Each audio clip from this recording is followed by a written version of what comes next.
जय जगन्नाथ। बंगोपसागर में आसूची बड़ बात्या एने अलर्ट जारी करिछि अमेरिकार पाणीपाग विभाग the joint typhoon warning centre. किंतु भारतीय पाणीपाग विभाग आईएमडी पूर्वानुमान करिछि जे बंगोपसागर में घनीभूत होइतिबा लघुचाप डीप डिप्रेशन में परिणत होइछि।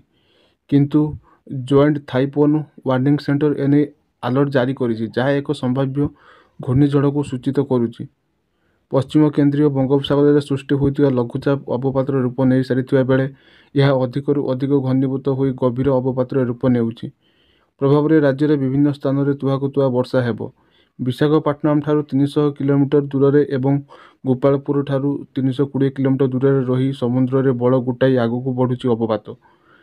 यही आज राति किंबा काली सकाळे ओडिशा और आंध्र प्रदेश उपकूल अतिक्रम करिवो।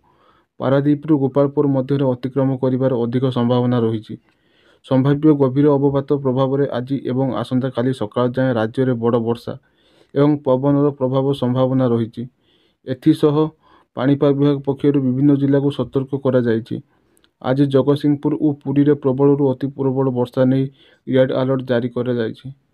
उत्तर उपकूल 14 जिला को ऑरेंज अलर्ट सह 9 जिला को येलो अलर्ट जारी होइछि। 3 तारिख जाए प्रबल वर्षा हेबो।